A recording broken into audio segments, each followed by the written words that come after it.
Except we've got bloody two sets of twins on the bench, so Okay, going live. All right.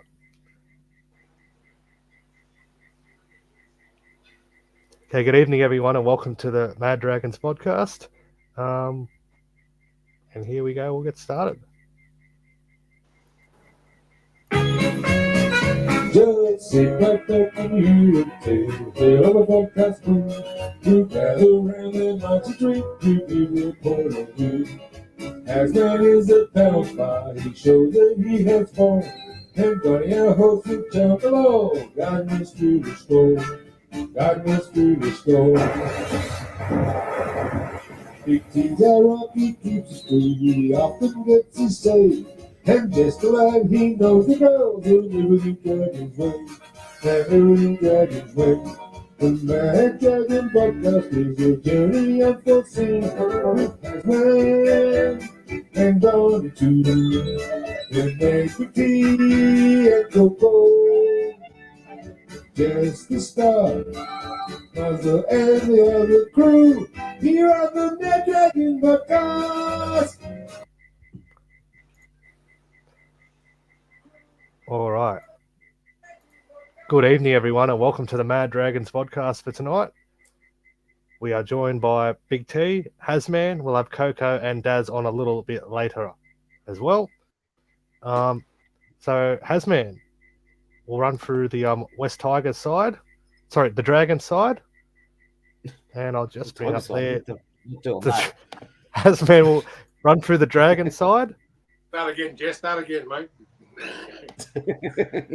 Good all over the place. Good evening, everyone, and welcome. Hasman will be running through the Dragon side this evening, as Shane Flanagan has named our side for our trip to Mudgee to take on the West Tigers. Yep. So playing the Tigers on Saturday night at Glenwillow Stadium in Mudgee, and here's how we'll line up. Fullback is Tyrell Sloan. The wingers are Zach Lomax and Michaeli Ravalawa. The centres are Moses Sully and Jack Bird. Kyle Flanagan is a 5'8". Ben Hunt is halfback and captain. The front row is Francis Molo and Blake Laurie. The hooker is Jacob Little. Second rowers are Tom Eisenhuth and Jaden Sewer. Jack DeBellin is the lock forward.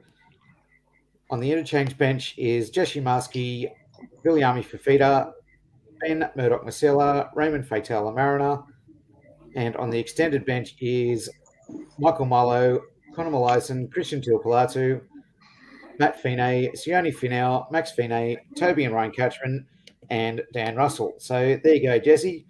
Every fucking front rower with a hyphen in his name. Thank you, Hasman. Thank you for looking at the Dragons team list, and we'll have a chat about that team a little bit later on. But first, we'll move into this segment where we talk about our opposition lineup. I'll just bring it up. Give me a sec.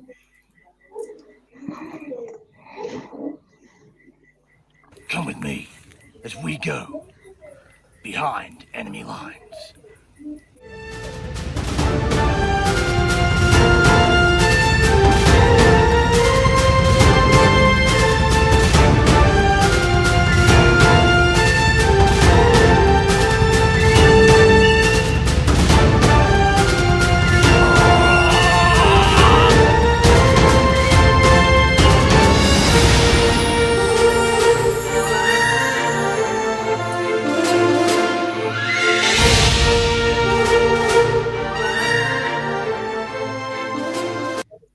Okay, I guess we'll be just on in a sec. We're just having some technical difficulties, but we'll get him on in just a sec. Got to say That's what I need someone to question. Got to say that was a pretty good tackle on a bloody pool toy. It was a pool toy, yeah. It's supposed to be a. I reckon you should have taken his boy down, but while we're waiting on that, we'll get Big T to read out the Tigers side. Thank you very much, Jesse. Welcome everyone to the Mad Dragon podcast. Are you going to put a slide up? Yep, just bring it up. Anyway, Jareen the Dream Baller at the back, Stainsy, and to put Tupou on the on the wings.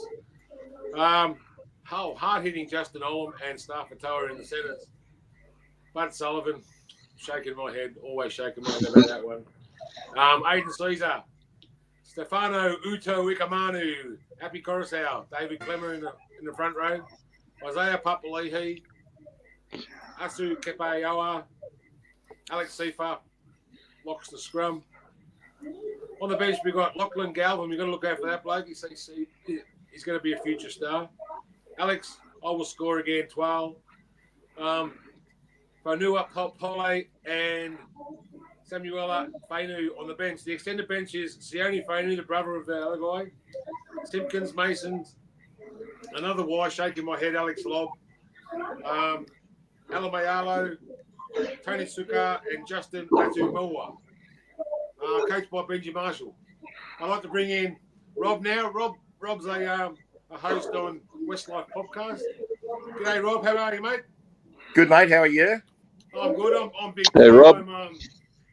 We're on the Mad Dragon Podcast. You're a mate of Daz's? Certainly am. Been known him from Facebook for a long time. A long time. Would have been since the last grand final, I think. That's when we added each other, wasn't it? I know, we were in one of those Facebook groups, Darren, where we used to yell and scream at each other. What was that? It was a sledging group. Yeah, sledging group. I learned to get out of that place real quick. Otherwise, I was going to have an aneurysm over it. So I've mellowed a little bit now. Yeah, I've been in a few of them. Okay, Rob, tell us a bit about you and Westlife Podcast and what's that all about? We know it's about Tigers, but yeah, look, it's probably the most popular West Tigers podcast, without bragging too much. It was started by Josh Barnett probably about 5 or 6 years ago. He got me on maybe about 4 years ago to have a bit of a rant about the club because we were going backwards at the time. And the episode he had me on went viral, and then he asked me to become a regular co-host. So we do that twice a week. Monday, Wednesdays, we go live like you guys are on video and audio. Monday, Wednesday, 8:30 at night. And that's going gangbusters. We're getting a few thousand listeners an episode, which is fantastic. We've had a few run-ins with past management, which has made the newspapers and TV, which has been you're famous, Rob. Yeah, we're getting pretty famous out there. So we've got a few of the rugby league journalists follow me and ask me for a quote and stuff like that. So it's been got a bit of notoriety out of it. But at the end of the day, we're just happy we've got change within the club now, even though we don't expect short-term success. We had we had two morons running the place, mate. The CEO and the chairman. Yeah, I was just about to say you got the Hedger Bentalis and Pasco gone, the board's gone, the previous coach is gone. Benji's your man. It really is a new era now. So we've just got to give Benji a chance. I think Benji will go okay, but I'm still not sold just for the fact that I can't remember an NRL coach that hasn't had an apprenticeship somewhere. So it's a really big ask to be a brand new coach of a team coming last. But, you guys were in a similar position. Like, you guys have had problems with management and, Peter Doust back in the day. Like, I think the only two CEOs people know of are Doust and Pasco. I don't think anyone else knows any other CEOs. So we're kind of in similar positions. We're rebuilding. I've got a lot of faith in Shane Flanagan. I mean, there's a lot of talk from disgruntled people that, it was Paul Gallen and Wade Graham that did all the coaching at Cronulla. I call that absolute BS. He took a team that was nowhere and brought them up to the top and won a premiership in 2016. So I think you guys are in really good hands in terms of who you got. And obviously he'll get the roster he wants within a couple of years. So we're hopefully the only way up for both our clubs is in the northern direction. I hope so. That's right. Yeah. I was just going to bring up your recruitment. You've been Aiden Caesar, Justin Olam, and I don't know what our management thinking, but we've handed over one of the best halves in the comp, Jaden Sullivan, to you guys. What's he going to bring to the Tigers? He'll certainly bring some attacking spark.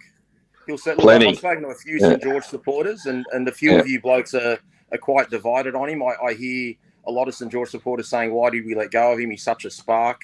Great runner of the ball. Then I've heard other St George supporters who, and I don't know any of this, I'm just going off what they're telling me, that he's a lazy trainer, he's got bad hamstrings and all this sort of stuff. So I guess we'll find out in the first couple of months what he's like. But we averaged 16 points a game last year in terms of our attack. We conceded over 28 points a game. So, and we have a problem in the red zone. We can make yardage up the field, but we find it hard to get over the try line. So hopefully Jaden Sullivan will bring some attack. I mean, he put 2 tries on us in Magic Round last year for you guys. So hopefully he can reproduce a bit of that form. He's got a really steadying influence in Aiden Caesar, who on the weekend, even though he was only on for 30 minutes, controlled the game really well. So look, there's some positives there, but, we're a long way off. Our roster's going to need some upgrading next year, but we've certainly made some good changes. We've got a new centre pairing this week with Olam and Stafford Toa, who weren't there last week. And we've got a young kid on the bench, Lockie Galvin, who everyone's got big raps on. So I was going to ask you about Lockie Galvin. Tell us a bit about him. Yeah, look, I haven't seen much of him play. I don't think he's going to have a utility role when the NRL season starts, but based on the trial we had on the weekend, I feel like he's going to be, in the halves for the second half. I think Bud Sullivan will probably get 30 or 40 minutes, and then they'll give him a run at 5'8". I'm hoping Caesar gets a little bit more game time, but look, we don't play till round 2, so we're actually got a few weeks off. So I think we need to get a little bit more, miles on our legs. So we should get longer minutes this week. And I'm actually curious to see what you guys do because, I saw Ben Hunt all dressed up at halftime, like he'd come off at halftime and showered, and you guys took a lot of players off as well. So it'll be interesting to see how Saints played, if they're going to play longer minutes with their players or basically take the whole team off like they almost did at halftime against South. Yeah, cool. Yeah. Okay, give us your prediction for the Tigers and a prediction for this game coming up. I don't know what the weather's going to be like in Mudgee. Have you guys got the forecast or what? I'm not sure, no. No, well, look, I think you guys have got a little bit more spark in attack, to be fair. I think you guys averaged close to about 20 points a game last year. So I think both our teams generally struggle, but I would think you guys will probably have a little bit of a half-time lead. I watched your game against South. I thought Sewer was outstanding. But Bird was fantastic in the centres, although he had one error there. But I thought he ran really strongly. It's going to be curious to see what you guys do with your wingers. I don't know what you guys thought. I thought Ravalawa looked lost on the left wing. I know Lomax has got that big right foot step, so they put him on the right wing in the first half. But I think Ravalawa is like a specialist right winger. So I don't know how that's going to work out for you guys. But I think Saints will probably be. It'll be pretty close. It'll probably be something like 6-all or 12-all at halftime. I'd like to see a couple of tries from my guys anyway. So, but again, it's just a trial. I know Benji's not trying to do too much. We basically didn't run any block shape the other night. So we're just keeping it really simple, just trying to get our forwards over the advantage line and play off the front foot. So I think you'll see a pretty forward-orientated display from us with a good kicking game from Aiden Caesar. Personally, I'd love to see, Bud Sullivan run the ball a bit more, but I think they're keeping him in cotton wool a little bit. So, look, I just want to see improvement from our guys, and we're pretty competitive. Like I've never questioned our effort for the last year or two. I just think it's been execution. We haven't had the talent. We haven't been coached properly. So I'm just looking for a little bit more, but I've got no expectations for my team for this year, but I'm just going to enjoy the ride. Yeah, we're actually, I think most of us are picking around about 10th for us, but a lot of us are picking we're going to come last. But you've got a great back line. You actually have a really good. They're not quick. They're not quick. They're a slow back line. There's no speed. Probably the slowest. I don't know what you guys saw, but Sloan bombed a couple of tries the other night. He made a break. We were talking about earlier. He made a break and he should have pinned his ears for that right corner post. And he tried to be too fancy. Stepped back inside and threw the ball like it was a time bomb. And then he didn't pick up that loose ball that was like 2 meters from the try line. He could have dived over and made a few errors. He's so talented, but he's just not. Just switches off. Up his game. He's just got to tighten. He's not a first grader right now. Like he's got the ability. He's got the ability, and you watch. He'll probably carve us up now that I said that. But well, I hope so. Yeah, but I love watching him play. I remember a game that he played against the Roosters for you guys, and in the second half, he just looked like a superstar. It was one of those Anzac Day games. I don't know if it was last year or the year before. Yeah. He scored a couple of tries. He's got some game about him, but he's just rocks or diamonds, and he needs to be somewhere in the middle. You read my mind. Yeah, I was about to say rocks and diamonds. Yeah. So, but look, I think we've got a lot to look forward to. I'm really pleased for you guys. You got Shane Flanagan as coach. I mean, Kyle, I think, is probably better suited to a backup hooker. Like I thought he tried to overplay his hand the other night. Ran a couple of times in the red zone when, like, mate, he couldn't bust a balloon. So I don't know what he's trying to do, taking the line on from 5 metres out. He's just got to be a link player and back up, some guys that can create, some holes for him. Yeah, I was actually what I think Caesar's. I was going to ask you about your fullback and now his new relationship with Greg Inglis. Yeah, so look, Jareem Buller was really highly regarded by Benji and Robbie Farah last year, and they wanted to start him in first grade from the beginning of the year. Tim Sheens thought, no, we don't need to start him because it's actually going to take up one of our top 30 spots, and we didn't want him to fill up one of those spots. And then he came into first grade out of necessity, had a killer first year, represented his country at the end of the year last year. He's an amazing defender, as you guys saw. He probably saved us Magic Round with 2 amazing tackles on Ravalawa. So he's fantastic there. His relationship with Greg Inglis, from what I'm told, is just more of a mentor role, just trying to get him grounded off the field, just make sure that he's really comfortable. Because, we see with a lot of these guys, they have a fantastic first year and then they suffer second-year syndrome. So I just think he's there as guidance, and obviously Jareem looks up to him. I always say this to everyone, Greg Inglis is the best runner of the football since 1908. He was that good with the football in his hands. So I don't think he's got a better person to be advising him on what to do and how to get to the heights of the game that Jareem can reach. But look, it's exciting times for us. We've got a fullback that, he's not James Tedesco by any means, or the premium James Tedesco, not the one we've seen in the last 12 months. But we've been lucky. We've created some great fullbacks over the last, 30 or 40 years, whether it was West Tigers, Balmain, or we've had some amazing fullbacks. So have you always been a Tigers fan? I've been a Tigers fan since I can remember. Unfortunately, Balmain won the comp in 1969, and my memory goes back to 1970. So I never got to see my beloved Balmain win a comp. I was at the 1988 and 1989 grand finals, and I got to be honest, I still harbour a grudge over both those grand finals. The way Ellery Hanley got taken out by Terry Lamb was a dirty act. And 1989, mate, if I saw Bill Harrigan, I'd probably stab him. He had that penalty on Bruce Maguire that's never been replicated, in over 100 years of football, and he still sticks by that he never made a mistake. So turned the game. We had a 12-2 lead, and it absolutely turned the game on its head. We ended up losing in Golden Point, and I'm not exaggerating. I never watched the game again until I think about the mid-90s, when I just happened to be at a pub and they put it up on the screen. I just relived it again, but I couldn't sleep for a few years. So it was always a dream to win a premiership with the Tigers, and we never recovered from that, mate. I think from that point we pretty much went downhill. So made the semis in 1990 and never made the finals again. So in the last 33 years, I've seen my team play in 4 finals, which is ridiculous. 1990, 2005, 2010, and 11. I've gone from my. But 2005 was one of the best grand finals ever, Rob. I went to that grand final, and it was an awesome game to see Benji just cut loose.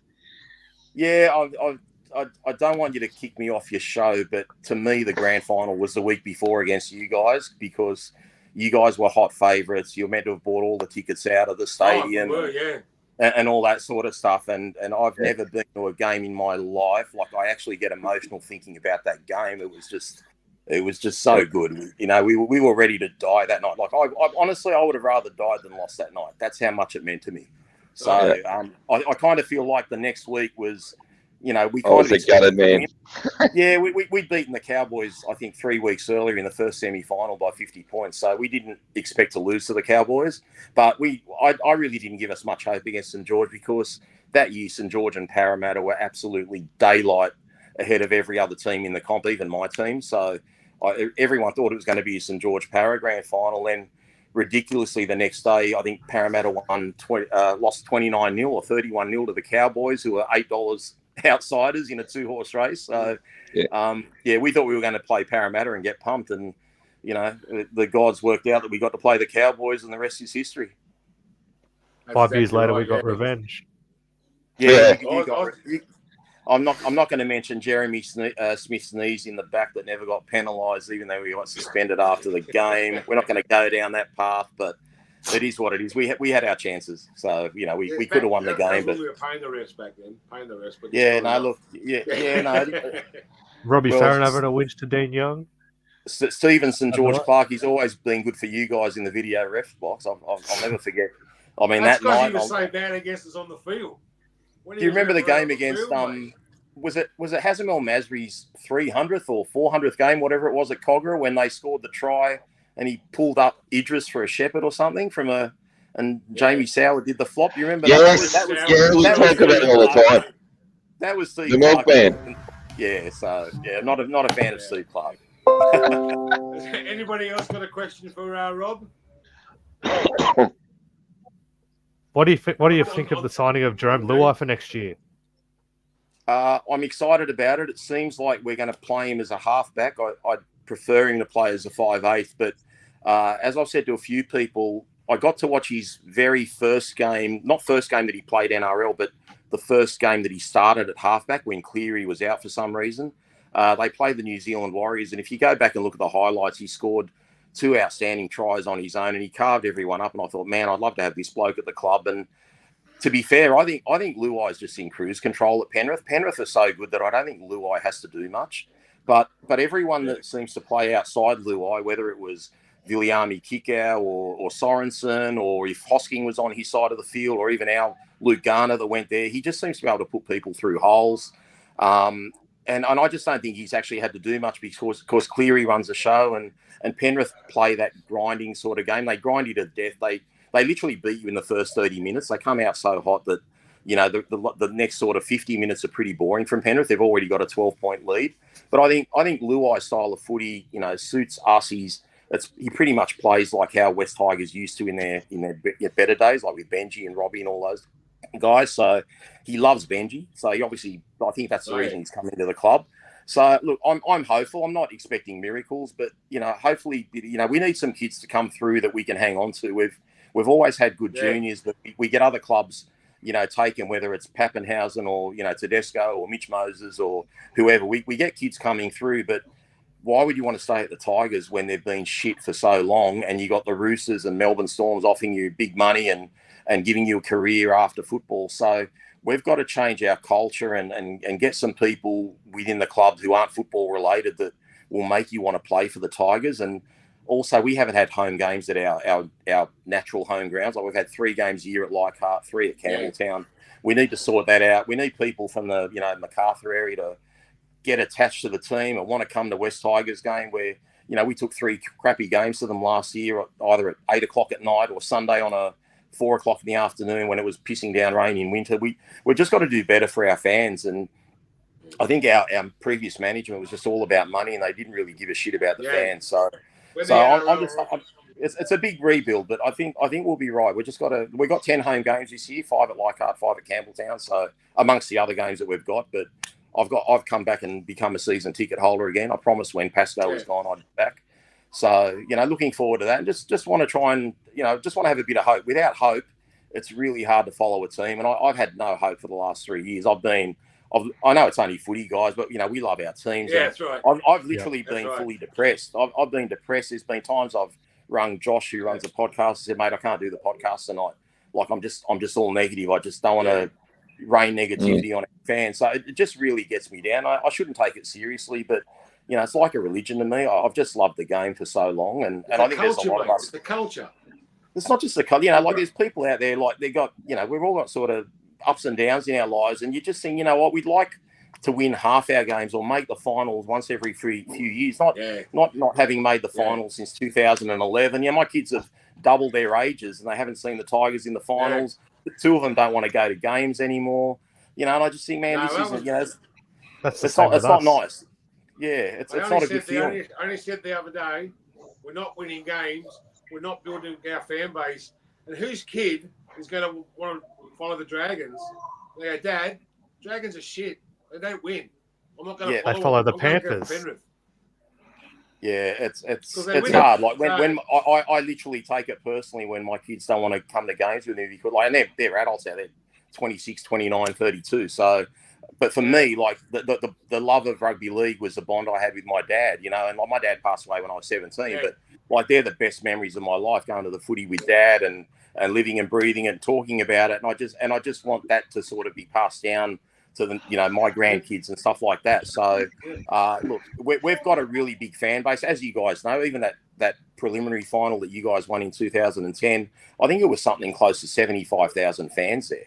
You know, that wasn't a grand final where it was sold out for everyone, where everyone's going to come from around Australia to a grand final. That's 75,000 St George fans and West Tigers fans. We've got two of the biggest supporter bases, and we need these Sydney clubs to be a lot stronger. Like Canterbury and Para are just as strong as us. And if those four clubs are going well, mate, rugby league's going well. So I just think we're pretty untapped, and we've got Shane Richardson now who.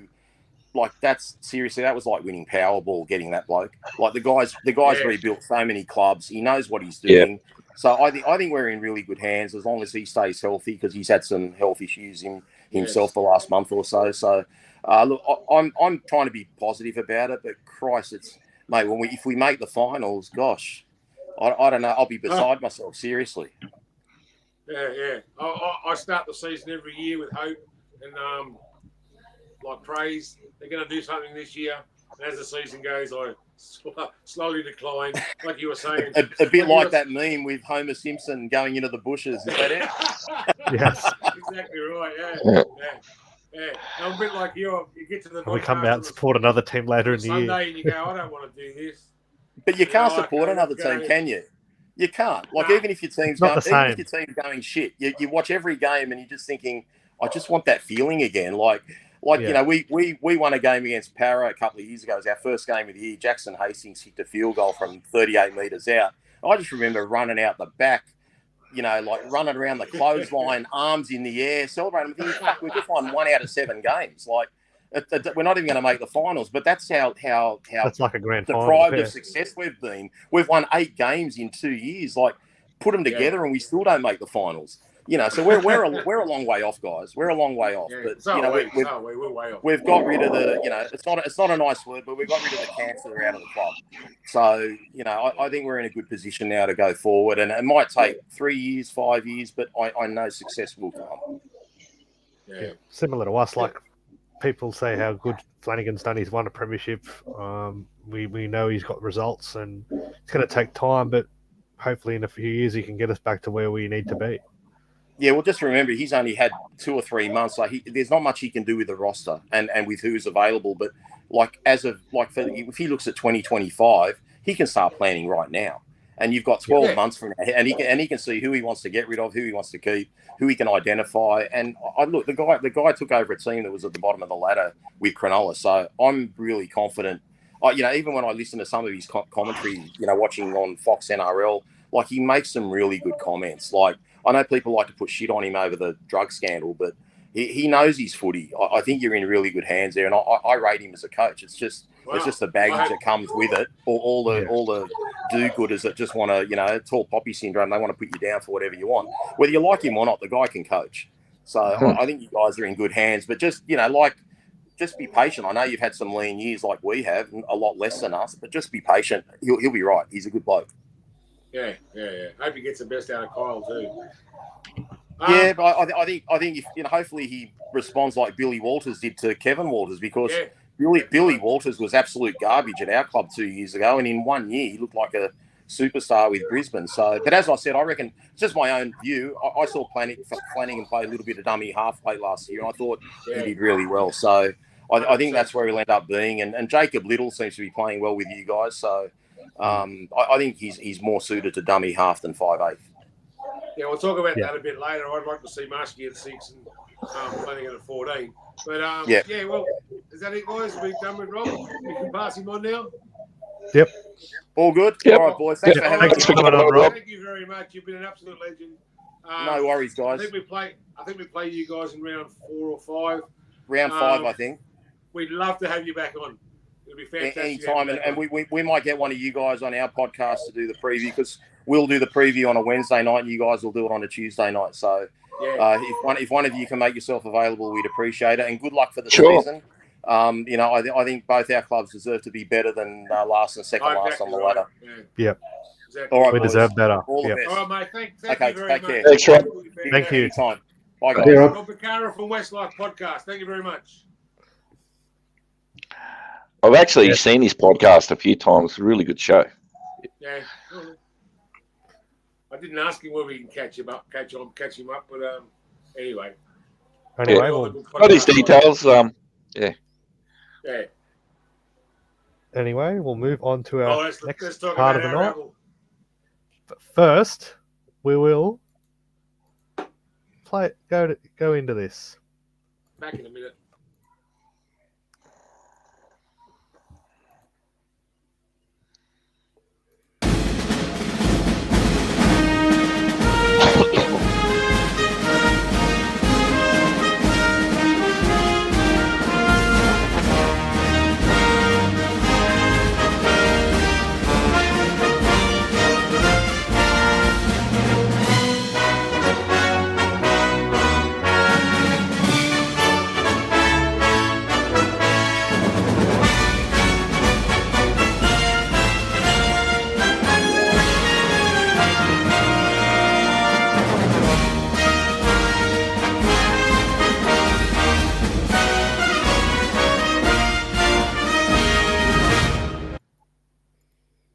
Okay, guys. So my trivia question for this evening is regarding trials, since it's our final trial before the round one starts.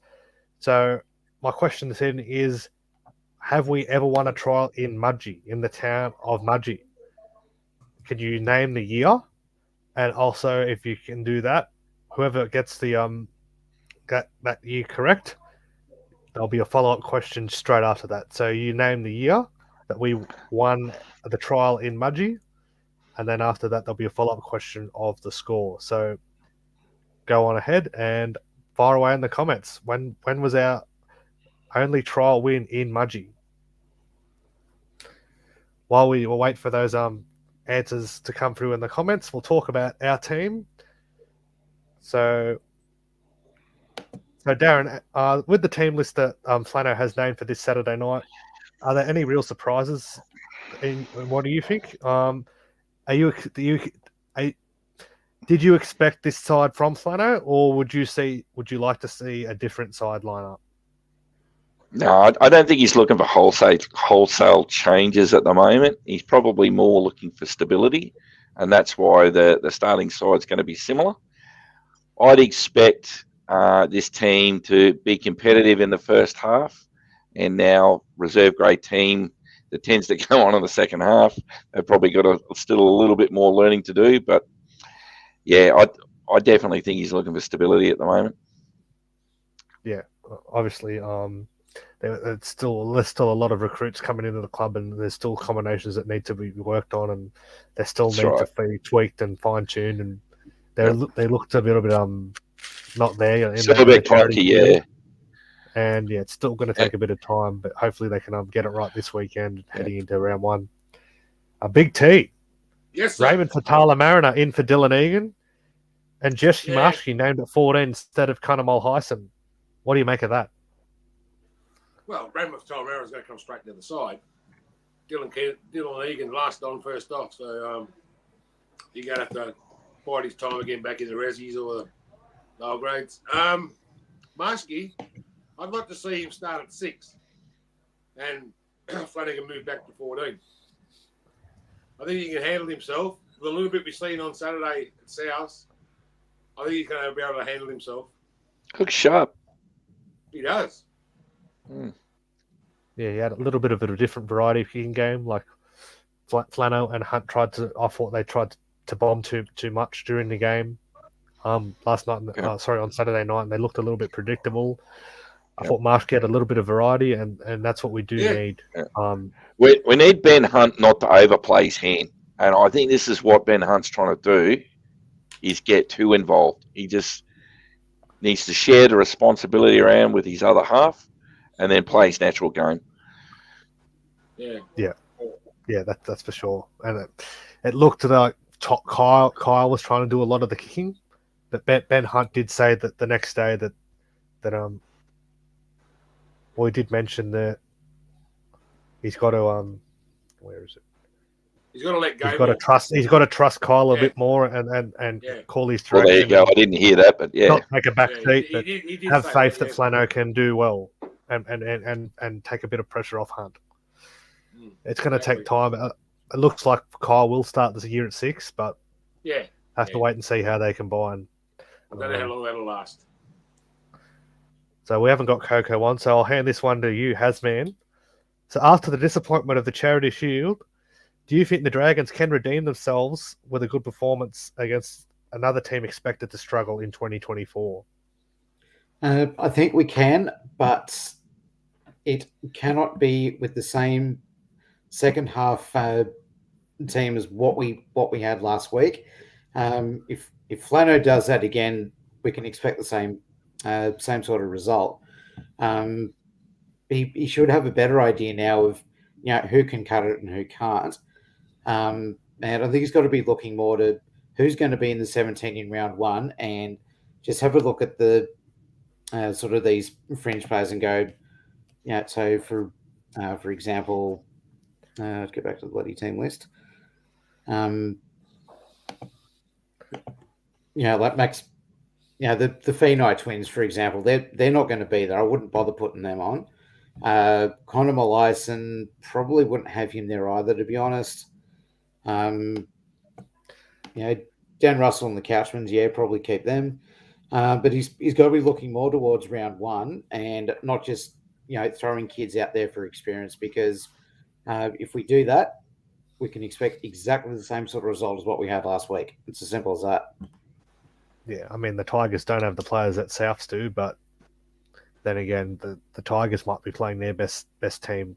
Yeah, but it's their last hit out. I mean, it's our last hit out before the season. Do you think in a Tigers jersey? We defended okay in that first half, but you got to remember it was a reserve grade team that we were playing in the first half as well. So I'm not sure it's a good indication.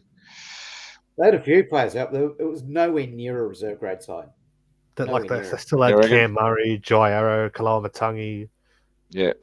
Still had a lot. Alex Johnston was still there. They still had a fair few first graders there, but you thought we would have been a little bit better with no Cody Walker, Latrell, Damien Cook, Campbell Graham, Jack Whiten, Tom Burgess. They still have and that's the backbone of that team. It is. So that's why I'm not going to read too much into that first half. No.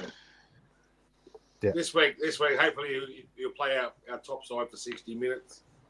The fringe players won't get a lot of game time. I don't expect. No, they'll get 10, 15 minutes, max. I think your forwards on the extended bench may get some game time because to push for spots in round 1. Yeah, but you might get some backs that get some extended game time as well. Like I wouldn't bother giving any of the reserve backs game time at this point. I'd stick with what you got. What happened last week? They need combination. They need to practice with their combinations. That's more important at the moment. I don't know what anyone else thinks, but some stability in the team and push the other guys back to Reggie's to find their form. We need to click pretty quickly, or we're going to find ourselves behind at the beginning end of the season. Yeah, it's not what you want. I think the front row rotation will get 40 each. Frankie and Blake Laurie, they'll probably play 40. And you've got BMM and Fafita. Yeah, they'll bring them on for about 35, 40 minutes. So see how they go. Yep. And then you've got your Catchments as well off on the extended bench. I think they'll get some game time as well. They'll get minimal game time, I think. Yeah, you got Michael Miley. You got, Fatala Mariner might end up in the front row as well. He can play there. Yeah. And then Billy. He'll probably only get 40 in the first game back anyway. Probably got too many forwards, if anything. Yeah, well, I think Murdoch Basilla may get a run at the front row. I think that's where he's best suited. We discussed it the other night that he's just not an edge back rower. Hook tried to use him last year as an edge back rower, and he's just way too slow. What his strength is his size, and he can run the ball up and get our sets rolling and build off what Frankie and Blocker did. And I think he looked solid in his stint out there, and I think he'd be more suited to the front row. He makes the most post-contact meters by far. He just keeps those legs pumping. He's a big boy. He can carry three with him. So I like seeing him back in the front row. Fitness was our problem last year, though. Like first 60 minutes, we'd sort of be going okay, and all of a sudden the opposition had cut loose on us in the last 20. Yeah, we get tailed up. So you could see that fitness was. I really hope that's been addressed this year.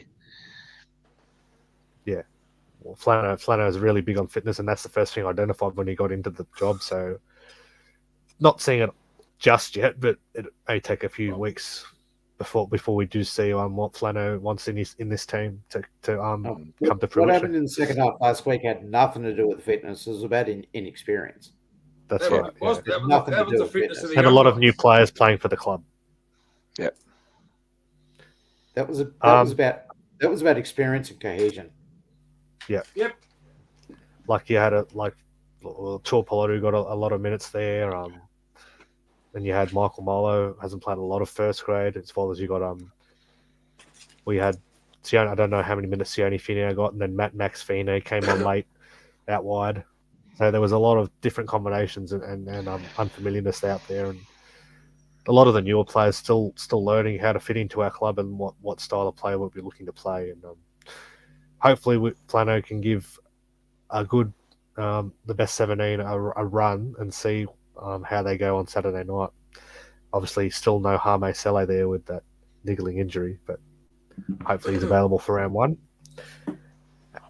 Not on the agenda, but do you think with Hame Sele not playing in this final trial, is he still a chance to play round one despite not playing either trial? Oh, yeah. Would you play him? Yeah, probably, yeah. Yeah, he will be. You've got to bring him back He'd at be some nice, time man. because He round would one, have round for- two. Bring him back slowly off the bench. If he is injured, don't know what's wrong with him. Yeah. He's a first grade starter. So I mean, if he's on the verge of coming back, and there's no point in rushing him. If it takes him a couple of rounds to be fully fit, then so be it. But give him a run in New South Wales Cup. The extent of what, how serious it is. Yeah. But once he's fully fit, I mean, if he can play first grade for South, he can start for the Dragons, surely. Yeah, he'd be starting for trial for sure. Well, that's my opinion anyway. So Daz, what do you make of the selection of Zach Lomax on the wing, despite obviously his best position being at centre? And what did you think of Jack Bird returning to centre? Look, am I the only one that still thinks Lomax is a centre? I don't know what Flanagan is doing. I reckon we give him the chance to do what he wants to do, but if I had to bet, I'd say by about round 5 or 6, Lomax will be back in the centres. I'm not seeing it. Maybe he's been put there for his defence because we did leak points on that side a lot last year, if you remember. That was a real problem with Fino out there. Wing, yeah, they just worked the play over to the opposition's right-hand side, and it just came undone every time. So maybe that's why it's been done, but you're taken away from what you get in attack with Lomax on the right. So I don't know. Let's just see how it goes. But and what do you make of Bird in the centres? Do you think it could work? Do you think he could be there all season? Well, Bird's had problems with his knees. I think, the question mark is Bird's knees right? A fully fit Jack Bird in his prime was a good player at centre, but that was a few years ago, wasn't it? When he was at Cronulla. So 7 or 8 years ago, yeah. Yeah, jury's out. Let's see. Yeah, we'll have to wait and see. But hopefully they can get that combination going again on Saturday and see how it goes together. I really hope he does. Hey. Welcome, Rob. Welcome to the show, Rob. Rob. I'll throw this question to you. We haven't got Coco on at the moment, but after Tyrell Sloan's below par Charity Shield, would you like to see Zach Lomax get a lot more time at fullback in our final trial? I'd love to see it, mate, to be honest with you. I love Sloan. I think he's a great attacking weapon. I think he's still growing in the game, 21 years old. I think he would be brilliant on the wing to give him time there. And obviously we've got some, fairly good defensive centres at present that can help him on the wing as well too with defence. But especially in defence with Lomax coming back with the ball and generally under the real high ball with pressure. I think it'll be a fantastic option. To me, I watched the game live. Lomax looked lost on the wing. It looked like he wanted to be involved in the play a lot more, to the point where he's almost going wandering for the ball. I'm sort of getting told he's got a license to be able to do that and all this sort of stuff, but I don't know. I think I rate Lomax as one of our best players. So why not put him in a position where he can excel? So it's essentially going to rove like Blacklock used to back in the day in '99. So, and that could work. Look what we just snuck in. Matty Misaka Fale. Up the mighty Bulldogs. The Dogs of War are back. Kick him away. Kick him out. Get rid of him. Get rid of him.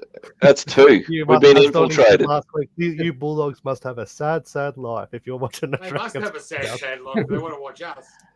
See, we're so cool. We've got opposition supporters watching us. That's right. Who let the arseholes out? Oh, the Bulldogs out. Sorry. And last week we had David Holland. He was on a bit earlier saying he's gone to sleep now. We put him to sleep. Good on you, mate. Good on you. Well, you go to sleep and you have a good night, all right? I just called him a dog. So, Big T, do you think we could see Flano go with the same plan as the Charity Shield, where our top team played the first 40 and our younger, inexperienced guys played the second?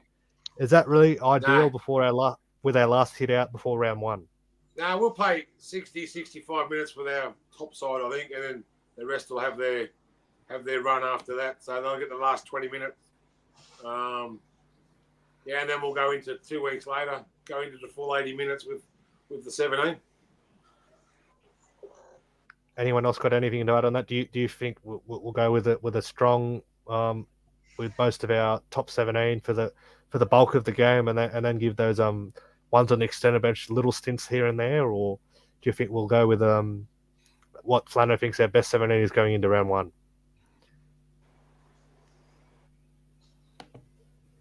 I think you'll anyone got go anything to add to it? I think he'll go with as close to the best 17 as he can. I mean, for mine, if Hame Sele is fit, he walks into the front row.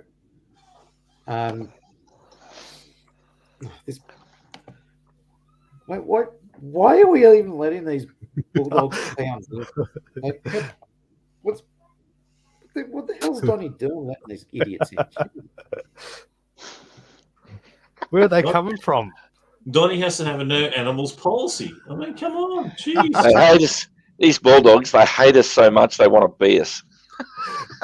They always give you shit, Daz, but now they're watching our podcast. We're famous. What can I say? Get back in your kennel, you fuckwits. Yes. Or get back to Belmore, where you belong. All right, so I'll move into some news. So we've got some news today released by the club. And just bear with me.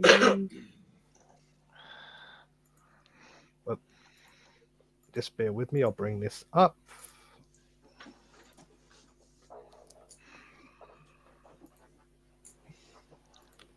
So this is some NRLW news for the club. So we had Tuania and Pattaya Inc. NRLW development deals. So the Dragons are pleased to announce that Trinity Tuania and Jessica Pattaya have signed NRLW development deals for the 2024 season. The pair grew up together in Lower Hutt, Wellington, and spent their junior days as playing teammates for the Waninuamata Lions. Tuania is the younger sister of Dragon star Alexis Tuania. Will have her contract upgraded to a full-time deal in 2025. She's a workhorse, a forward with the ability to play in the middle or on the edge. Tuania is in the midst of her first Lisa Fayola Cup campaign with the Bulldogs. The 17-year-old is excited to be joining her older sister and childhood friend at the Red V. It's pretty exciting, especially doing this with Jess and Lex. I'm pretty excited to play with them again. Our combo and chemistry work well together. Me and Lex at the same club now has made our family proud, and they're following our journey and are happy with doing it with the Dragons. The 28 family made the move to Sydney in April last year in their pursuit of their daughter's rugby league dreams. 28 is excited to link up with NRLW head coach Jamie Soward, who handed her sister a debut jersey almost a year ago.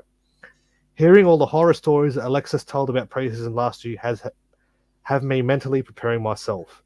He has a good connection with my family now, and him working with Lex has made me keen. I just want to keep building on my own skills I have now and keep learning. Patea, meanwhile, comes to the Dragons, having made her name herself across the ditch and with the Bulldogs Tarsha Cup outfit.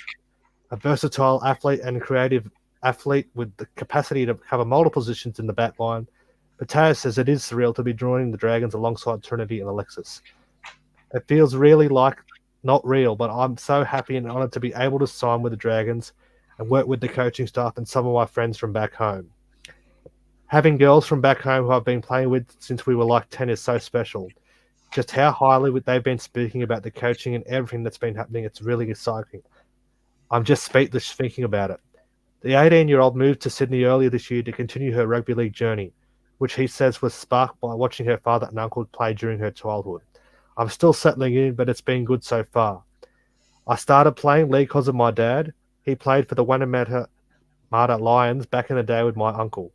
Soward is looking forward to the teenagers looking up in preparation for the side's upcoming season. I'm really excited to have Trinity and Jess involved with the Dragons. Trinity is a versatile talent that can play on the edge but has the toughness and smarts to play in the middle. She is a lovely person who fits into the culture of what we are building at the Dragons. Jess is a super talent that has come across after winning the New Zealand Under-18s Player of the Year award. She is a unique talent that can play anywhere in the outside backs and has a real desire to be the best. So that comes from the club earlier this afternoon. So what does everyone think of those two signings to the Jamie Soward's roster? Yeah, if they come good, like the article said, they're two good players. But I want to know where Margot is. I think we all do, Big T. I think we all do. Come on, Sowie, get Margot signed. Yeah, no, make it happen. Should be pretty good. Their development squad, are they? What's that? So it'd be good for more to get back together. It'd be good. Yeah. Well, 28 years. We saw what Alexis 20 did last year in her debut season. She was an outstanding forward and nearly broke into the New Zealand side if it wasn't for an injury. So only 18 and she'll be even raring to go this year and be good to see them play together. Yeah, be good. So we'll go into a bit of lower grade. So we have the New South Wales Cup. So that'll be a curtain raiser. They'll be taking on the West Magpies, 5:30 on Saturday out at Mudgee before the trial against the West Tigers. So I'll run through the team for the New South Wales Cup. So we have. So here is the team.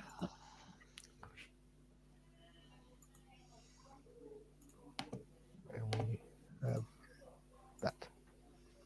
Okay, so here is the team for the New South Wales Cup. At fullback, we have Matt Fine on the wing, Sione Finau and Christian Tuapolotu. In the centres, we've got Max Fine and Savelio Tamale. The 5F is Jesse Marshy, the halfback Jonah Glover. At lock, we've got Dan Russell. Second row is Dylan Egan and Ryan Couchman. Up front, we've got Alec Tuatavake, Connor Mulhyson, and Toby Couchman. On the bench for the New South Wales Cup Dragons, we've got Hayley Finau, Josh Corrick, Jackson Cherub, Thomas Freeban, Hamish Stewart, Ben Johnson, Levi Pascoe, Josh Ralph, and Cooper Roberts. And then on Sunday, we have the Jersey Flag. They'll head to Four Pines Park, where they'll take on the Manly Sea Eagles. And I'll just bring up their team list.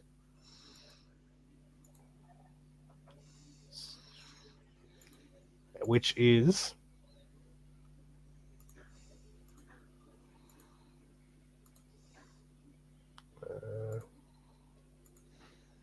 So at fullback, we've got Wes Pring. On the wings, Kane Barnes and Jack Piccirilli.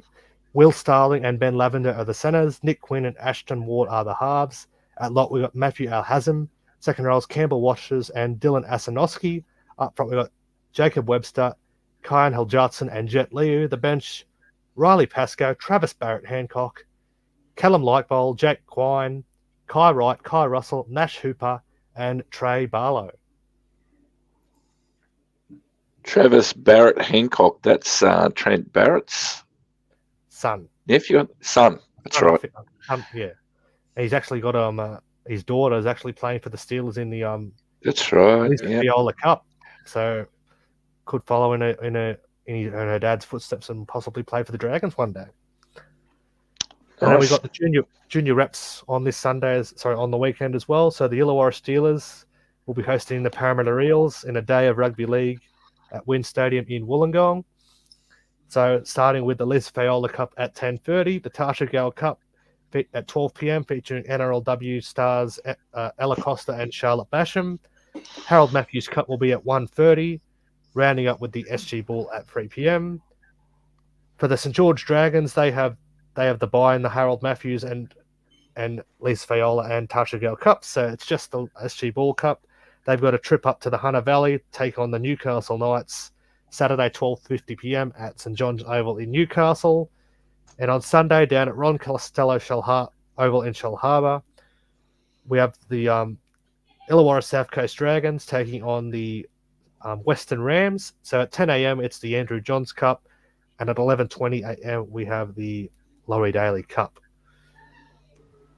So we'll just move on to some general chat about the club. So anyone got anything to add about anything they want to discuss about the team or anything they want to bring up? Absolutely. Let's spice it up. Who's better, Flano Jr. or Bud Sullivan? They're playing against each other this weekend. Bud Sullivan by the length of the Princess Highway. Well, there you go. There's no question. There's no answering that, Rob. I think that's a gimme. It's Bud Sullivan for sure. Why we can't attract players and why are we losing players like Reece Robson and Bud Sullivan and all these players that go and do better at other clubs? Please explain. And we can't. Well, Flanagan Senior saw Bud as not so much of an organising player. So, yeah, he wanted a bit more organisation, which is why he brought Kyle in. Well, that was the plan anyway. Whether it turns out that way is another thing, but that was the view. It just didn't seem Bud as a organising half. Yeah, and he thought he was a little bit inexperienced to play in the halves as well. He did mention that. But I would like to see Mudgee get some time in the halves on Saturday because he did look the goods for the stint he did have. But yeah, I'd like to see him commit to that. I just don't see Kyle as an NRL half. I mean, to be let go by the Roosters and then the Bulldogs, to be let go by the Bulldogs, what does that tell you? But his form was good for the Bulldogs towards the end of the season at hooker. He did some good things, and if they move into hooker, to the club of the 14. That's what he was signed originally. To the club of the 14. So hopefully we can have a look at Mudgee at 6 and him at 14. Yeah, he was copping a bit from the Bulldog fans towards the end of the season, but if you look at his form, he was actually pretty good. Yeah. Did some good things, set up some tries. I was watching towards the end, and they were going all right. Just in parts, Definitely a hooker for me. Yeah, his old man's admitted to that he's a long-term hooker. Yeah, it's just so stupid. I mean, first grade doesn't make the cut. The Dogs put him at hooker in reserve grade and played a couple of good games there. But he never got a hooker start in NRL. But mate, in respect, look where the Dogs have been, right down in the basement, and they had him in reserve grade. So there's a bit of nepotism going on, isn't there? Yeah. And you can't tell me for one moment that they didn't know how Moan was going to be in some deep doo-doo, that he might have been. Knew it. Yeah, that he might have been out of the game for a fair while, rubbed out. You know what I mean? So it's just so wrong. So wrong. Mind you, look at the contract money that Bud's on though, and Compare that with probably what they're paying for Flanagan, eh? And when you're looking to bring in players, that frees up a bit of money. So if they don't see him as a long-term option, I think that's why they're doing it. Well, you hit the nail on the head. It's about money. Money. Why do they keep Hunt? They offered him the money. They got to keep him. No, but I'm saying, mate, if they wanted to free up money, why didn't they release Hunt? Wasn't that $1 million? We've got no one to replace him. There's no half. We'd be last if it wasn't for Hunt. They needed an organising half, and without Hunt, what have you got? Let's hope Isaiah Glover turns into a good player. He's not in the side this week, but he was put in the side last week. He made New South Wales Cup. Yeah, he made a couple of good decisions when he was playing. So let's hope he turns into a superstar. I mean, I'll put it to you guys, all right? You know I'm not a Hunt fan, but if we sadly finish in the bottom 4 again, you really don't think Hunt's going to stay at the Dragons. You'll quit, mate. You quit rugby league, I reckon. I don't reckon he's going to go another season. You'll give it up. He wants to go back to Queensland. Well, that's his decision to make. Yeah. We just speculate and make shit up. And, if he wants to stay, he'll stay. If he doesn't, he's gone. Yep. I don't know. Did everyone see the interview with Hunt where I don't know whether it's true or he's just saying that, but he came out and he said he was a bit emotional last year. He may have overreacted a bit. But by the same token, he also said that it might have done some good as well. Sometimes you've got to rattle a few cages to get some results. And he wanted change at the club and was getting frustrated. Yeah, he said that, I'm on board now. I'm totally all in and I'm happy with the new coach. So just want to play some football and hopefully bring the club forward. So, maybe it's time to put it to bed. There's no denying that Cook was he loved Cook. Yeah, that's right. Well, he's saying he's happy with the coach, but the coach is telling him the right things. The coach is telling him what he wants to bring to the club, and he's saying he wants to bring big players to the club, and he's offered those big players the money. They still don't want to come. Dearden, all the other players offered them, and they said no, we don't want to come. So there's only so far. But Dearden was going to be a big ask to get away from the Cowboys. That's a pretty successful. Right, Ben Hunt's going to get to a stage where he's going to say, "You're not delivering what you're promising." Yep. But in respect, another one to add to that. Ben Hunt left the Brisbane Broncos, mate, for who was still up there, good team and all that, for 1.2, wasn't it? million per season. Broncos could match our offer. And obviously, we were overpaying him maybe a couple of $100,000 a season to come to us, if you know what I mean. So I don't know. Donnie was the one who said sometimes you got to pay more to get who you want. Did they really offer him that much more to try and attract him to come? Or Big T, you said, mate, nobody wants to come to us. Unfortunately, we got to put some form. We got to put some form on the board because as a squad, we look pretty ordinary at the moment. If you're an opposition player looking at us and you're going, whoa, I don't want to go there. Do I want to go there? I think they might be looking the wrong way here. They've got to go to these players and say, how good do you think you are? How good do you think you are? Come to the Dragons and prove how good you are. Have a challenge. Challenge yourself. Like, I don't know how. We definitely got to pay overs. We definitely got to pay overs to get anyone. We can't pay overs. But Darren, I was going to say, no, because they've got no money to buy any other players. The thing that worries me, mate. You're going to pay less somewhere else. Did you hear Cameron Murray? Interviewed for South after the game? He said we had our top line players still out. Yeah. So they had 6 of their top players out. So technically in the first half, yes, we were playing our strongest team, no doubt, for us. But they had 6 or maybe 7 of their top players out. I was saying that before, yeah. Well, what would happen if those 6 or 7 players were playing against us? I mean, really, are we doing any better than what we were last season? I mean, I hate Hook. I can't stand Hook. It's boring. If South played their full team, they beat us by 40. That's the state we're in. I mean, this was Hook's team, and he needs time to turn us around. We're up by 30. But my big question is, mate, I don't want to be too outspoken, but I don't think we've got the players in the squad. I think we need a clean out in some level. I think Flano's a fantastic coach, and I was all in for Flano, and still am. But you can't turn around guys. You can't make top first grade players out of average first grade players. It's very hard. You know what I mean? Problem is, a lot of our players are still under contract for this year, and who's available to replace them? No, not this year, but in 25. In 25. Yeah, 25. well, that's what he's looking at. That's what he's looking towards this next year. So He said that's our year. Yeah. We're going to have to do some sort of clean out. There's no doubt. This year he's looking more performance. How he goes, how we perform we, on the field. we need to find some talent from within to mix with those new guys coming from another club. Yep. That's what this year will be about. Finding some new talent from within. There'll be a lot. That's what I said. We're just going to have to be very patient. This is going to. I hate to say it, but I reckon it's going to be frustrating this year. Yeah. But we just got to give Flanagan plenty of rope and buy in and be patient, because this is how you rebuild a club. And he's done it before, so we've seen him do it with Cronulla. Let's hope he can do it again. Yeah. He's done it, and I'd love to see him do it, but again, it's going to take time.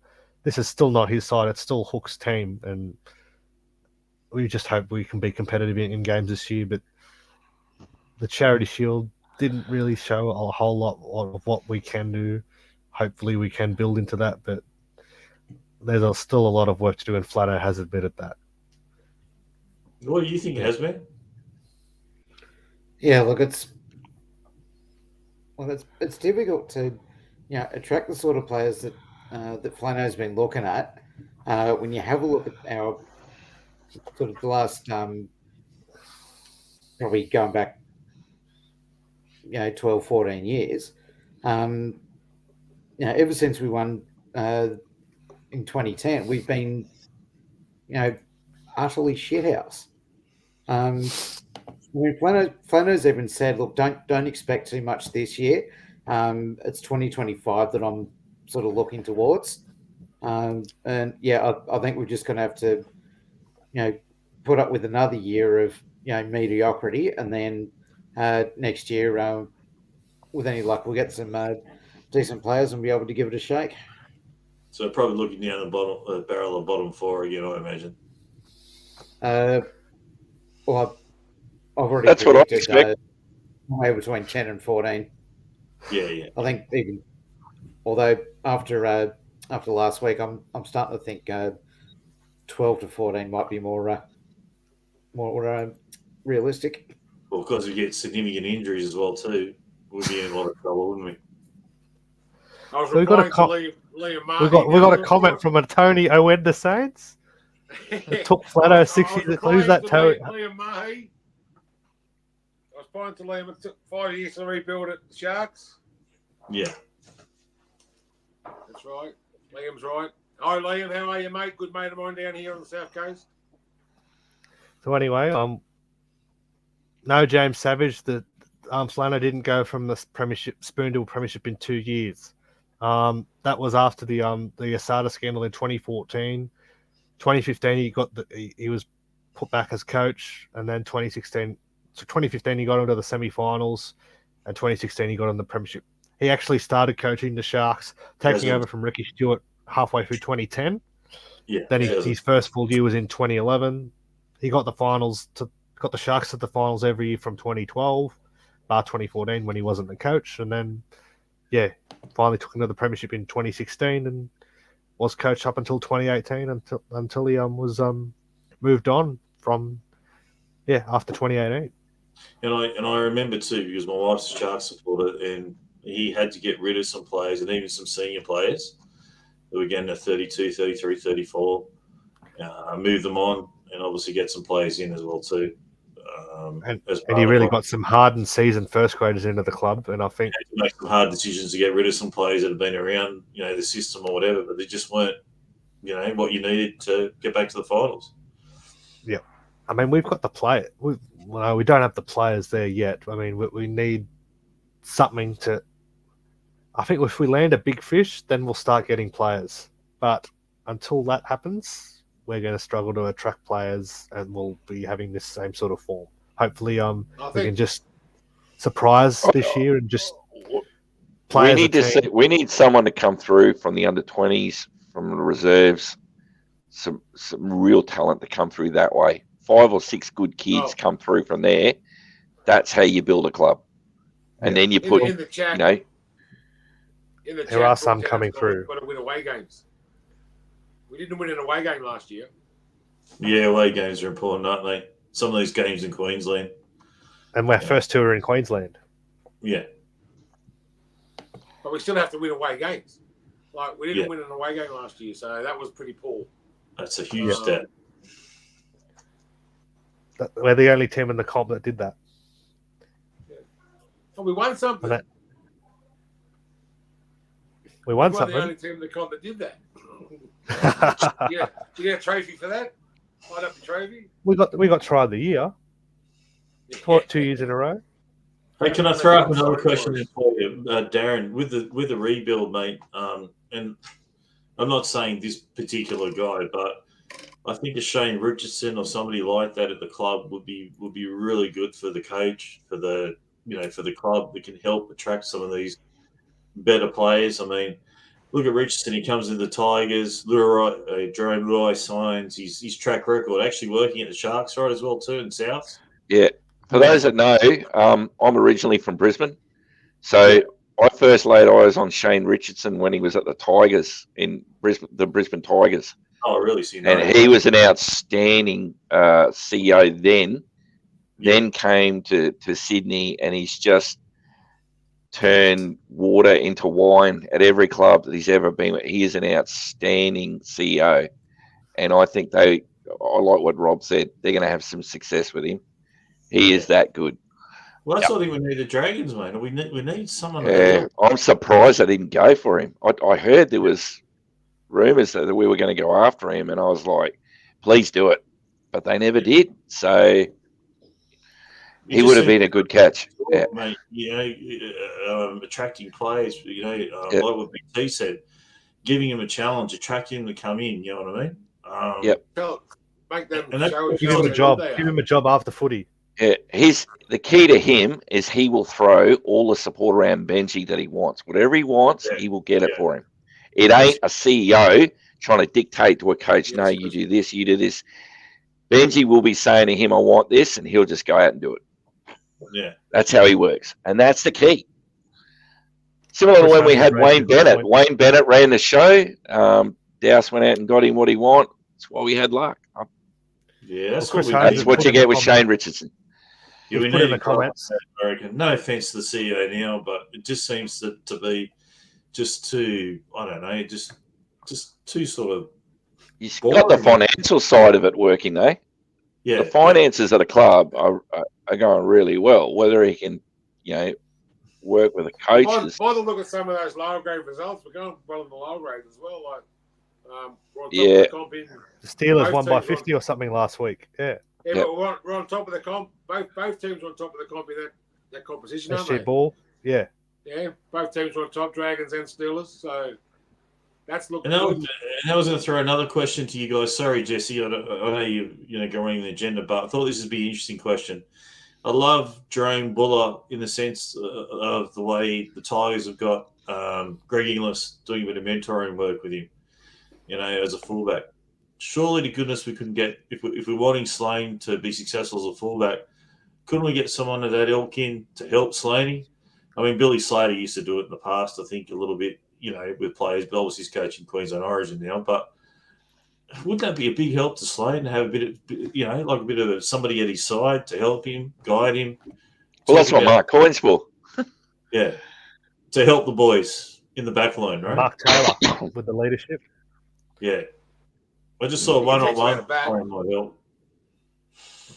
Because apparently Buller's I like that Flano's trying things and trying to build our leadership group up. Like, apart from Ben Hunt, and who do you see as our leaders for the club? Like, Ben Hunt's not going to be around much longer. Who's our long-term leader of the club? Like, Couchman twins. I see it. Yeah, I think it'd have to be someone like Jack Lomax, to be honest with you. Like what you just said, mate, Darren, about Mark Coyne, a great centre for us. I don't know, somebody that's going to be there for one team play. You know what I mean? One club player. Sorry. And he's still young enough. I know Matt Cooper is on the nose, but I would love to see Matt Cooper come in and work on our defence. He's been vocal I about don't know doing if there's that. any directors out there. I just think it'd be a smart move to bring Matt Cooper back. He does Well, want to. At the moment, Plano's hands are tied because all our coaching staff is full. But it's full. Would love to see it. Yeah. Flano is looking at.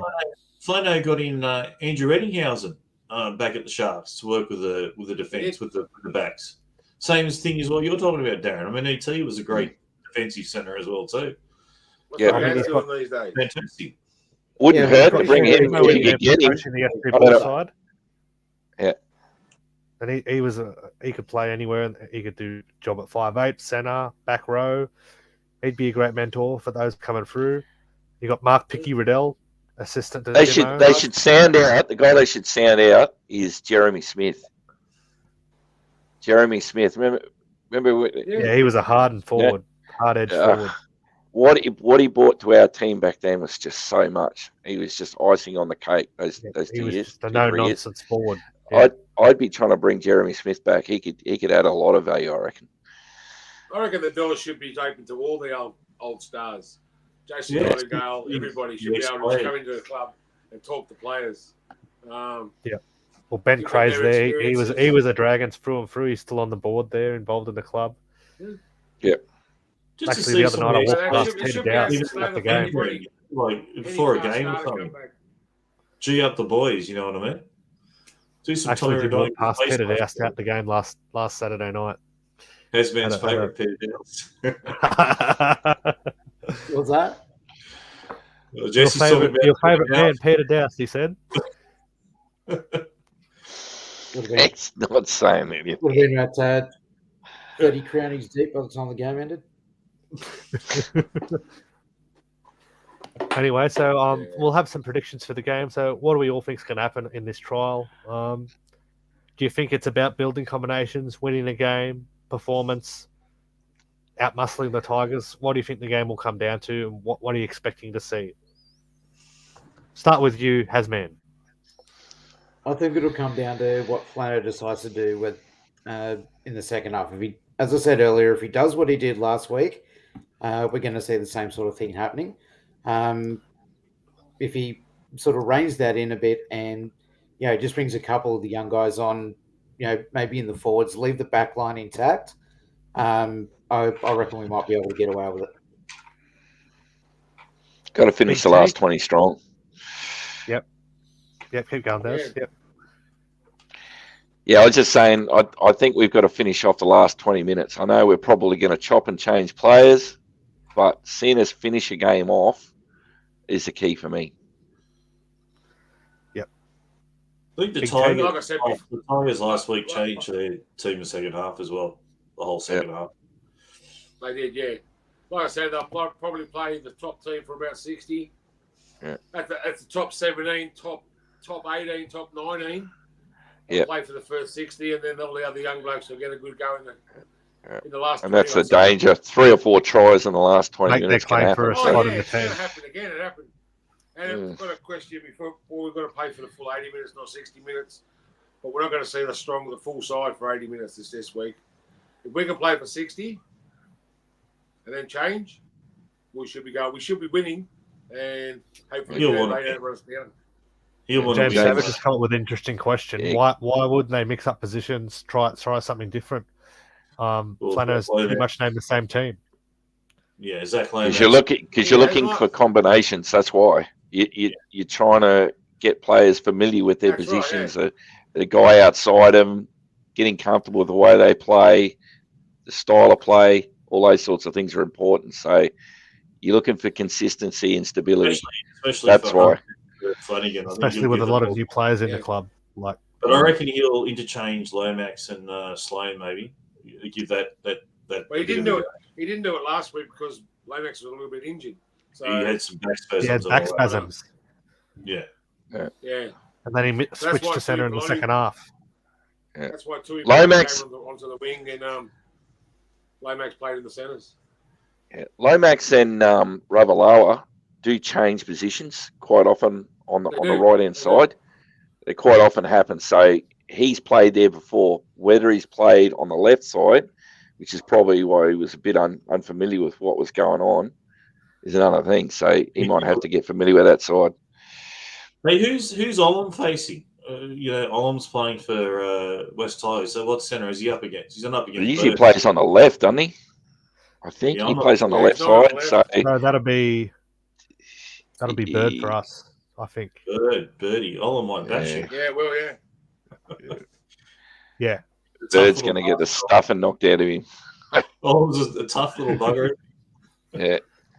Well, Bird will like a get tank. Stand up to him, but he'll try and get under his skin. But you know how Bird can be; he can be a bit erratic at times. But you were saying about Birdie before, Darren. I've seen you walking around Cronulla with 2 knee braces on, 2 knee straps, mate. His knees were that bad. Yeah. So he's always had arthritic problems in his knees ever since he was a junior. I think that's why we let him go the first time round, because they didn't think he was going to have much of a career with those knees. But he kind of proved a lot of people wrong and played in that grand final and went up to Brisbane, didn't have much luck up there. But he's done well with his, yeah. I'm a little bit of a Bird fan, to be honest. Yeah. I really would like to see him find some form and get those knees get better. Yeah. But it's a hard thing for him, you know. He's had lots of knee reconstructions, hasn't he? So he's at that stage where if he cops another blow, I think his career's done. Yeah. Yeah. He does need to have a good year. Yeah. Yeah.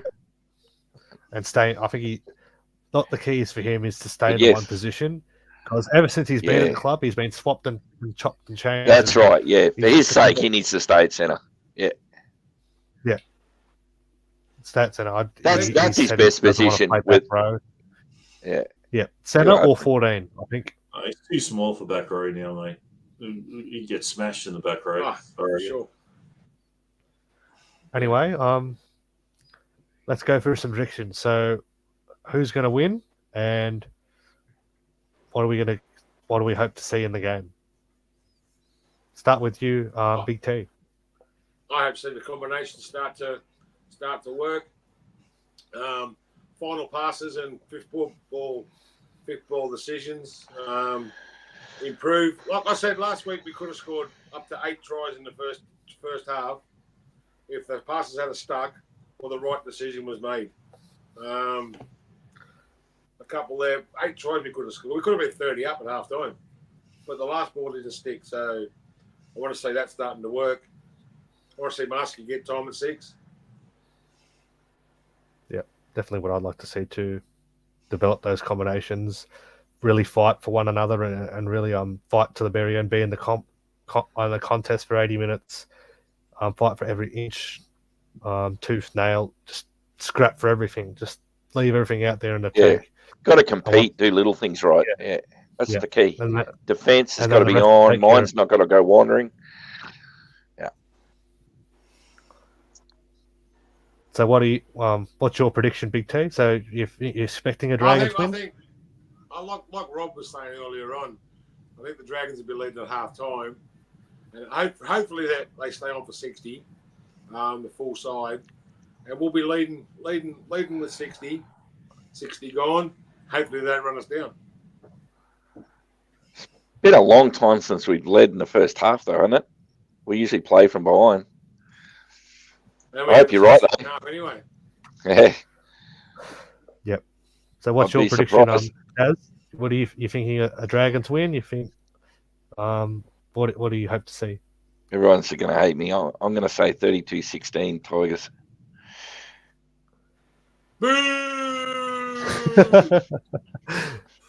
Rob, it's only a trial. It's only a trial. I can just see we're going to chop and change a few players.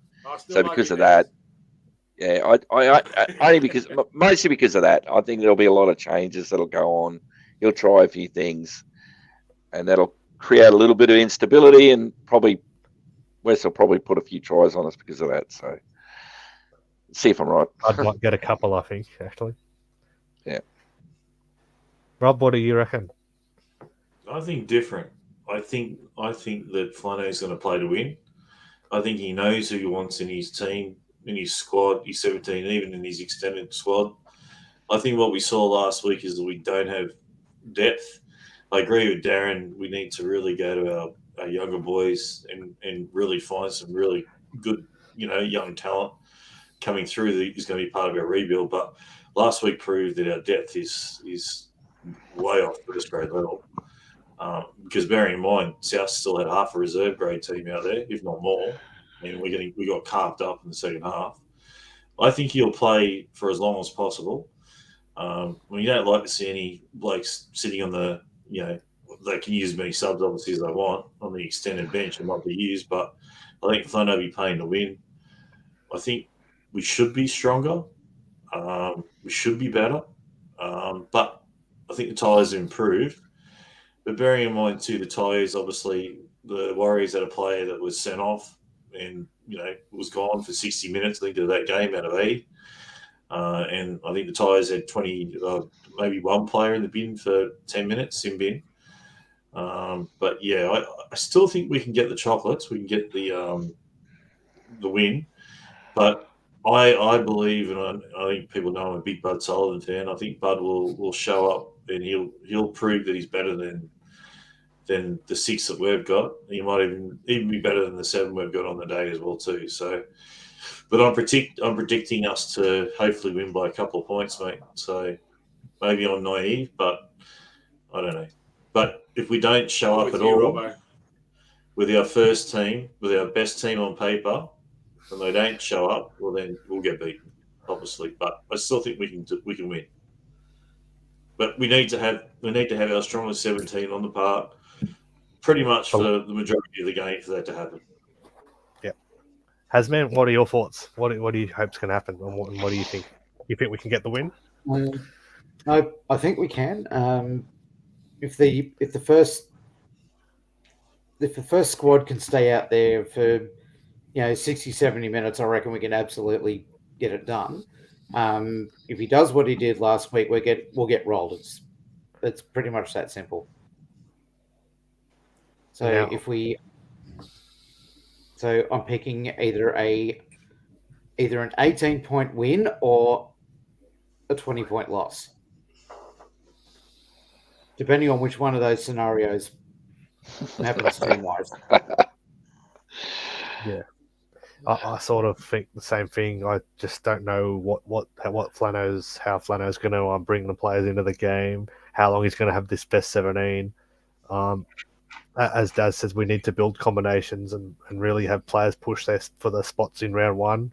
As it being our last hit out, we've got no other games between now and our round 1 game against the Titans. So, and to be honest, that Charity Shield outing wasn't really a good preparation for this. Not the Tigers, not knocking the Tigers, but this is not the greatest preparation for round 1. We just need a good hit out. Really need some players to make their stamp and really put their hand up for a spot. Really compete hard and show that they want to be in this team and really show Flano what it's all about. Again, I think Bud will be out for he'll have a point to prove and show Flano the reason why he made the wrong decision to let him go. I think he'll be out on a mission to do that. I think the Dragons will get home in a tight one, but I just hope we see what Flano hopes his best 17 is for the majority of the game, maybe 50 to 55, even 60 minutes, and then hopefully bring the fringe players in throughout the game. I think the Dragons in a close one. Now this 17 that Flano's named, do you expect this will be pretty much the round 1 team, everyone? Maybe a bit of shuffle on the bench. Maybe Mudgee will drop out and another forward will come in. But I think our halves and our hooker are going to need rest. So I think hopefully Mudgee stays. Anyone else think this will be our best 17 for round 1? Well, it depends on how Saleh pulls up. I reckon if he's fit, he comes straight in. Probably pushes Milo to the bench. But apart from that, I think this is about as good as it gets. I suspect Dylan Egan might get a bench spot. Apparently, he's been training really well. Flanagan's impressed with him. I suspect he might get a bench spot come round one. We'll see if I'm right. And who do you think drops out? Hard to say. It's all going to depend on this weekend. Yeah. If he can get the bench spot, Fed will drop out. I'd like to see them. I'd like to see Flanagan persist with the Couchman twins. They were a shining light last year. I thought they went pretty well for young fellas in their debut year. Especially with rebuilding. Well, you gotta look to kids like that if you're doing a rebuild. So it's not going to be he's not expected to make the finals this year. He's obviously already. So and he needs kids coming through like that. So that's what he needs a few more. Yep, that'll be what 4 or 5 good kids, and then you can build a team around that. That's what he's looking for. Experience in the top grade. Yeah. I think the other thing too to remember is Lomax and Sloan. That if he throws some time to Lomax at fullback, and all of a sudden Sloan's on the wing, and if that's working, all of a sudden in the game, 5, 10 minutes, whatever, 15 minutes, you never know. That might gel. Some good things might happen out of that. So that could be a possibility of being a more frequent, interchange, like what you're saying, Darren.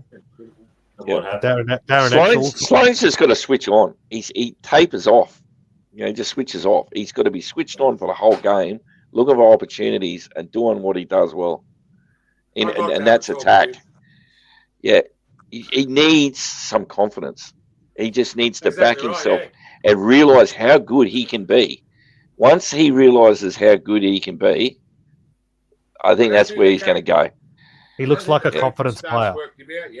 Exactly. Yeah, he needs confidence. You've got to feel sorry for him because when you analyse the game, Big T was right. We missed a shitload of opportunities, right? Last pass, guy in the right position to take the ball. He panics too much. He panics. The cut-out pass. But what I was getting about with all that is that we didn't score a try. I mean, it was through a mistake we scored a try, right? So we literally didn't score a try. Sloan runs the ball, gets absolutely poleaxed. He loses the ball. They score. Gives South the try. Got a whole lot of other tries. So Sloan looks like he's a bad guy. He's like the soccer goalkeeper. Everybody remembers all the goals that go in, but they forget all the goals that are missed by teams. You know what I mean? But they remember the goals that go in. Yeah. So Sloan, it's just hard. You know what I mean? And unless he's scoring a try, he's setting up 2 or 3. Then people need to remember. Oh, look at that defense. Oh, you missed that. Oh, you dropped the bomb. All that sort of stuff. What fullback do you know that doesn't make mistakes like that? If you go through any of the fullbacks, Luke Walsh even has defensive lapses. Nobody notices that because the Broncos are going so well. Because Luke Walsh is going so well in attack. Yeah. So nothing else matters. So he doesn't make mistakes. Look at the grand final. Look at the mistake he made the grand final. Now, if that was Sloan in that grand final, they'd be carving him up. But because it's Luke Walsh, cost them the game. Because they're winning the game, Darren. Because they're winning the game, the Broncos. Brisbane's the top side. Brisbane's the top two. Sloan's got to get to that. He needs to get to that. Sloan made leading 12 the team has to get to that first, though. Like Walsh does. Yeah. Like Walsh makes 12 points worth of mistakes, but he gives you 18, 24 points in attack. Yeah. Yeah. And they need Ben Hunt needs to create the space for Sloan.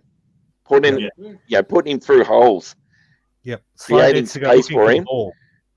That's right. He needs to be second or third in, getting the ball with pace and in space. Yep. He always. So that's why the halves got to do better. Yeah. Yeah. And the thing that I noticed as well too, and that's what I reckon we need is another. We need, and obviously Sloan can be a game breaker, but we lack that extra game breaker. But you also lack that backup player, like the Terry Lamb of the olden days that would back up. I saw Sullivan on the weekend for the West Tigers. He was the first player there, but just didn't get past the ball when they made a long range break. You know what I mean?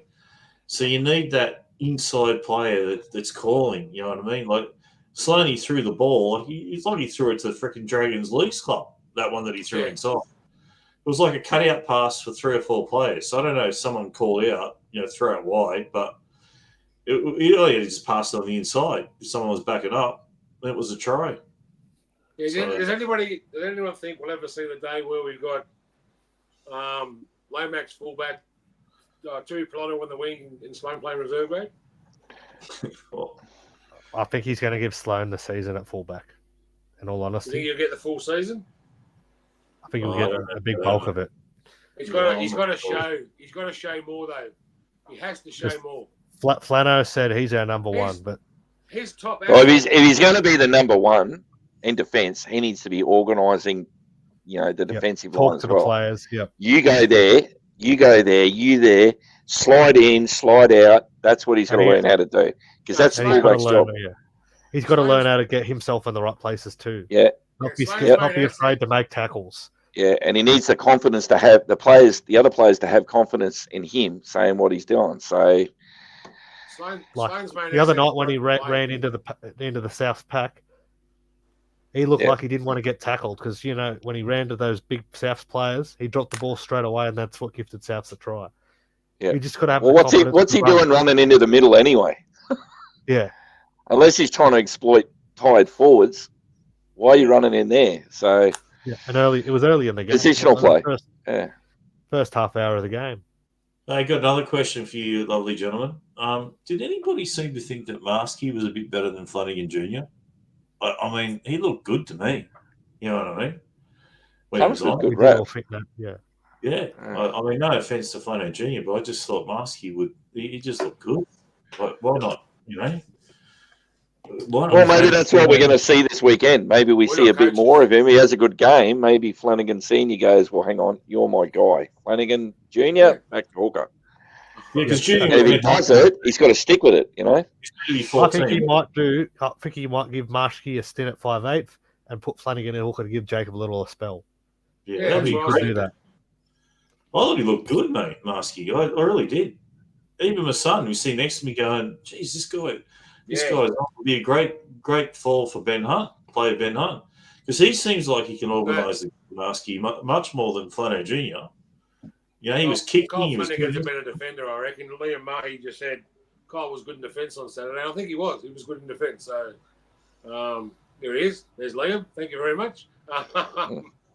Yeah, he's good in defence. I thought he was good in defence too. Yeah. But wasn't our problem last season that Ben Hunt was only getting the ball, and he was the only one that was going to, and all the kicks for Lomax and all that.